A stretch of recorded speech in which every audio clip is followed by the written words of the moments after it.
Boys and girls, today we're going to read a story called Zachary's Ball. Last year, we had this author, Matt Tavers, come to our class. Yeah, and that's the book come to our school, and he presented a book, and then he drew a bunch of pictures last year. I love this book. I like this book because it takes place in Boston for the Boston Red Sox. I went to Boston. Maybe at Fenway. Put your finger on your nose if you've ever been to Fenway Park.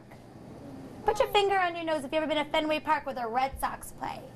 Okay, some of you I see with fingers on your nose, some of you I don't. Today, we're going to go to Fenway Park. Brian, hold on. We're going to go to Fenway Park, and we're going to see what happens to our character. Our title's called Zachary's Ball. Who do you think our character is in the story? Zachary. I remember this book. I had never been inside a ballpark until that day. Everything felt so close to me. The outfield fence, the players warming up, even the man who watered the fields. I was jealous of him because he got to walk on the same grass as Buck Spoonwell and all the other heroes my father talked about so often. I bet you that the man called Buck Spoonwell was a professional player, baseball player. What do you guys think? I remembered everybody clapping and hollering when Boston came up to bat. Hundreds of people in the bleachers chanted in unison, "Let's go Sox! Let's go Sox!" Buck Spoonwell was up first. "Hit a home run, Buck!" my father shouted. "Let's go Buck!" I yelled as loud as I could. On the first pitch, Buck took a mighty swing, but he did not hit a home run. Instead, he popped the ball straight up into the sky. The crowd groaned. But then, suddenly, the wind picked up and carried the ball right towards us. I wonder what's going to happen. What's your prediction? It's going to go in the crowd. What do you guys think? Anna and Finn, what do you guys think? Ryan, turn and face Anna and Finn. That's going to catch it. It's going to go all the way up because the guy takes the ball down, then it's going to fall right in the You know what's going to happen then? Okay. All right, friends, eyes on me. I heard a couple people, friends, say, I think the ball's going to come right at them, and maybe he'll catch it. Let's see if you think you make that great connection when you hear the words. Just show me that you make a connection. My father stood up. So did all the other grown-ups. I stood up too, even though I was too little to catch the ball. Once all the jumping and yelling stopped, my father sat down, and with a big smile, he held in front of me a beautiful white baseball. As he handed me the ball, something unbelievable happened. Zach's for... All of a sudden, I was no longer sitting with my father. I was standing on the pitcher's mound, dressed in a Red Sox uniform. "One more strike and we win, kid," said Skip Johnson, the manager, as he handed me the ball and returned to the dugout. No more watch. That's the same picture as it. He's come to life. I look at the catcher, crouched down behind the plate, waiting for my pitch. He gave me some sort of sign, but I didn't know what it meant. So I just reared back and threw the ball as hard as I could. The hitter swung as hard as he could, but the ball whizzed past him. Strike three! The Sox win! Yes. The catcher ran out to the mound to give me the game ball. As he handed it to me, suddenly I was back in the stands with my father. It seemed as though no time had passed. Red Sox. Dad! I exclaimed. This baseball is magic. My father smiled. They're all magic, he said.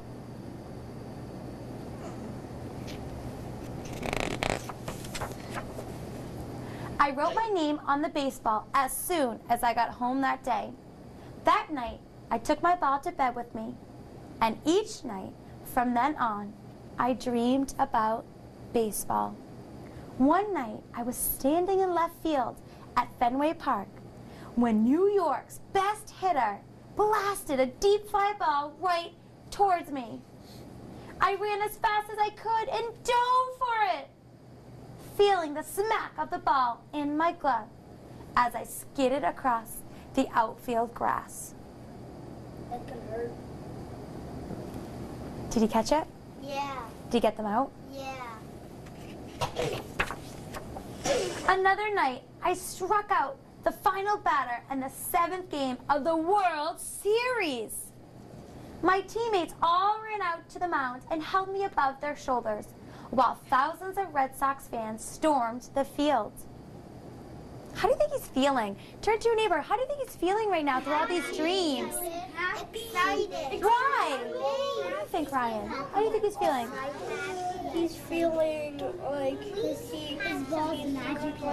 wants to try playing baseball and he thinks he's gonna win. Oh, you think so? Let's go, Patricia. What do you think? What are you guys thinking over there? Happy? Why? Why do you think he's going to be happy, Finn? Yeah, really happy. Happy? Why? Why do you think so, Finn? He's happy. He's gonna. Let's hear Finn. Anna said he's going to be happy. Well, Finn, why do you think he's going to be happy?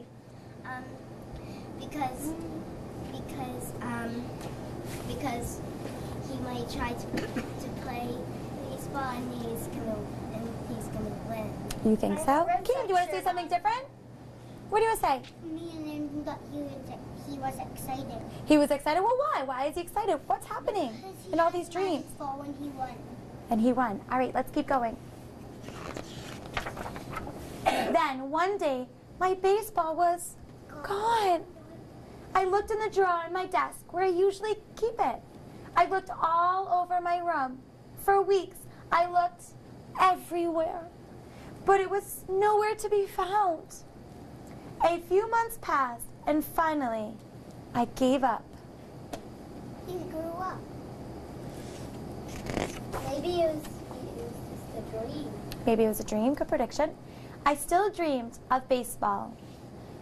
And every summer, I spent my Saturday afternoons at the ballpark rooting for Boston. The author chose, so the author is the illustrator and he chose to do it in black and white. You can use your imagination for the color. Always hoping that another ball might come my way.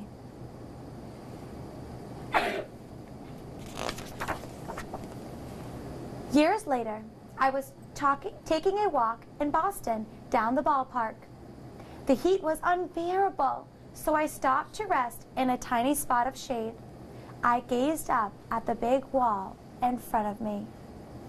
I heard the sound of cheering fans from inside the park. What's your prediction? Tell me what you think is going to happen next. Ryan, why don't you turn with Anna and Finn? The ball is going. Actually, they're going to hit the ball, and then he's going to catch it, and it's going to be dusty. He's going to get. He's going to rub up the dust, and he's going to see his name on the ball. Yeah, I think it's going to be a different ball, and it's going to be so heavy that he gets it out. All right, I like your predictions. Let's see what happens next. Just then, out of the sky came a glowing white baseball. A towering home run hit over the wall. I reached up, and it fell gracefully into my outstretched hands. As I spun the dusty ball around, I thought I saw 2 faded words written in a child's handwriting. Zachary's ball. Quickly, I tried to brush the dust away as I could read it more clearly. But as the dust vanished into the air, so did the words. Put your thumb up if you think it's the same exact ball. Yeah. Put your thumb to the side if you're, I don't know, I don't think it's the same ball.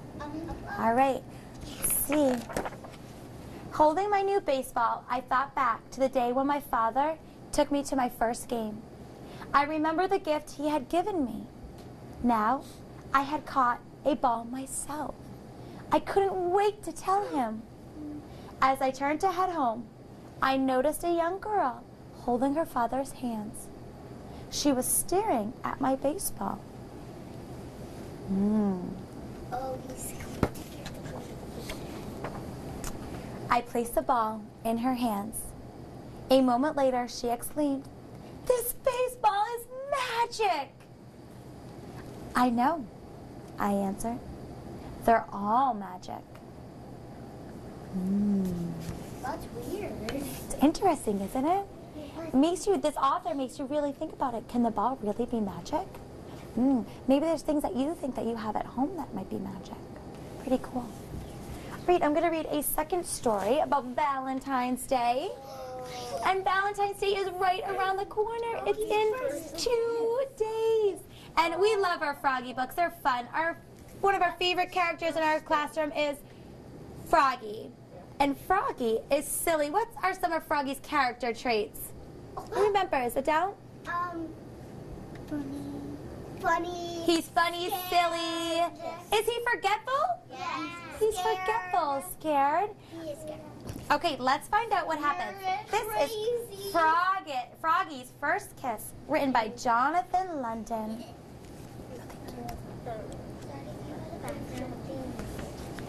It was the week before Valentine's Day.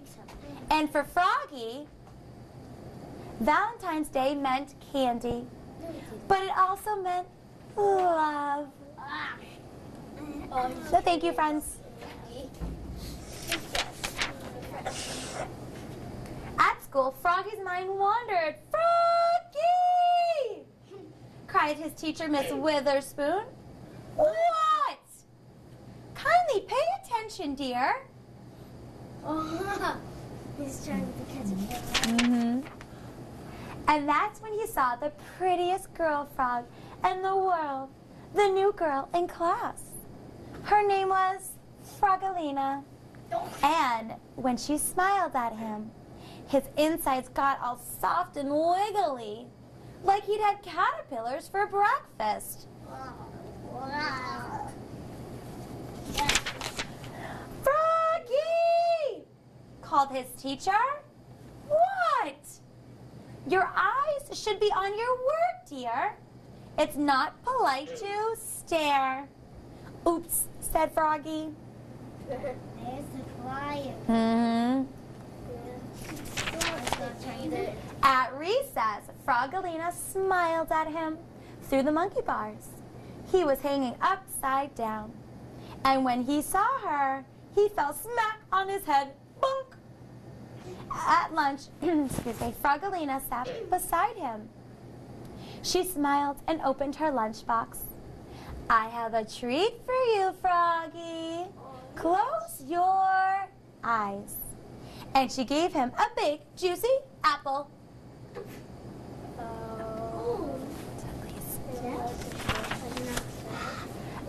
After lunch, Froggy and Frogolina played tetherball together. Frogolina wound up, socked the ball, and Froggy was so busy gazing into her eyes. The ball hit him in the head. Bonk! Bang. She knocked him down.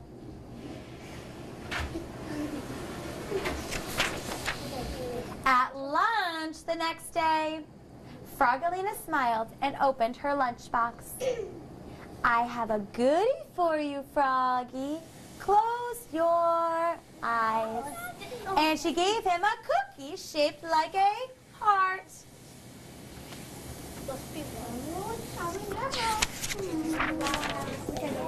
That afternoon, Froggy and his class made valentines. They cut hearts out of paper, some big, some little, some red, some pink. And on just one, Froggy wrote, "I love you." He didn't want any of his classmates to see, especially Frogolina. So he worked under his desk. Turn to a new partner this time. Who do you think that heart is for?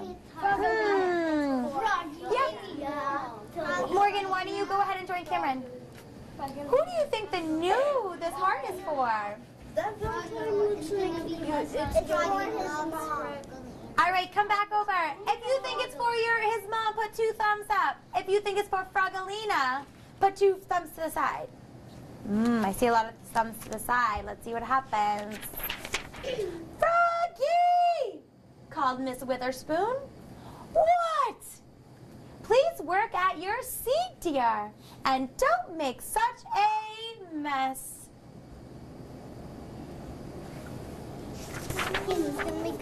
When Froggy stood up, he hit his head on his desk. Bonk! No. And everybody laughed, especially Frogolina. At lunch the next day, Frogolina sat beside him again. She smiled and opened her lunchbox. I have a surprise for you, Froggy. Close your eyes. And what do you think she gave him? I don't know. I don't want to. No. Will, stop please. A big juicy kiss! No. Smack on his cheek. Ah! Spluttered Froggy, looking more red in the face than green. Oh my gosh. Oh my goodness. Think maybe he's feeling a little embarrassed or uncomfortable? Maybe. Froggy grabbed his lunchbox and flopped away. Flop, flop, flop. Yeah. His tummy felt so weird, he couldn't eat his lunch, not even dessert. On the bus home after school, everybody teased him, even Max's best friends. They sang, Froggy has a girlfriend, Froggy has a girlfriend. No, I don't, cried Froggy. So maybe he's feeling uncomfortable with his feelings now that happened. Maybe Sarah left out. Yeah. When the bus stopped, he flopped all the way home. Flop, flop, flop. But his heart felt heavy. What is love? Was it hunger? Was it his backpack filled with Valentine's Day cards? What did you do at school today, Froggy? Asked his mother. We made Valentines, said Froggy. Did you make one for someone special? Froggy turned almost purple and flopped into his room. Flop, flop, flop. But the next morning on Valentine's Day, Froggy served his mother breakfast in bed and said, Mom, that someone special is you. And he gave his mother the big heart with the I love you.